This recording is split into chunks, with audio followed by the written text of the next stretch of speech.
আমাদের দিতে হবে, আমাদের জল দিতে হবে, জল চাই, জল চাই,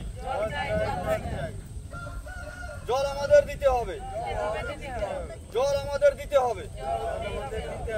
এবার জলের জন্য পথ অবরোধ গ্রামবাসীদের। উত্তর 24 পরগনার বসিরহাট মহকুমার হিঙ্গলগঞ্জের ভান্ডারখালী রোড অবরোধ করল গ্রামের পুরুষ ও মহিলারা। হিঙ্গলগঞ্জ ব্লকের রূপমারি পঞ্চায়েতের বাইনারা গ্রামের এই ঘটনাটি। বিক্ষোভকারীদের অভিযোগ, এলাকার কয়েকশো পরিবার বাস করে, কিন্তু এলাকায় কোথাও জলের পাইপলাইন নেই, আবার কোথাও জলের পাইপলাইন থাকলেও তাতে জলই আসে না। এই দাবদাহের মধ্যে জলকষ্টে রয়েছেন তারা।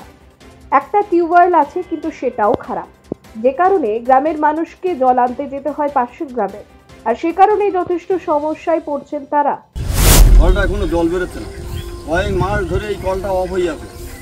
বারবার পার্টির উদ্ধত কর্ম যারা দায়িত্ব আছে তাদেরকে জানানো সত্ত্বেও আমার এই কলটার কোনো সারাই করার কোনো ব্যবস্থা নেই।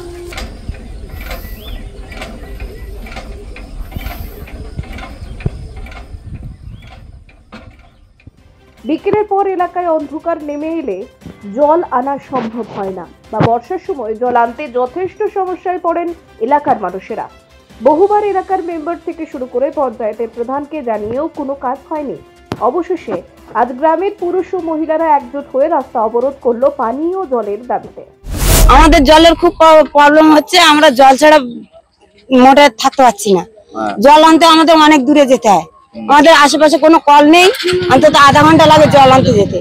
এই রোদ দূর আর বর্ষাকালে তো মোটেও সহ্য করতে পারি না, জল ছাড়া খুব কষ্ট হয় আমাদের। রাত বিদায় একদম জল পাওয়া যায় না, অনেক দূরের থেকে জল আনতে হয়। পাশে একটা কল আছে, তা সে নোনা জল ওঠে, সেখানে জল খাওয়া যায় না, খাওয়ার মতন কোনো জল নেই। আর একটা দিয়েছে সরকার থেকে, তা সে একদম খারাপ, সে জলই মোটে ওঠে না, সেখান থেকে বালি উঠছে শুধু।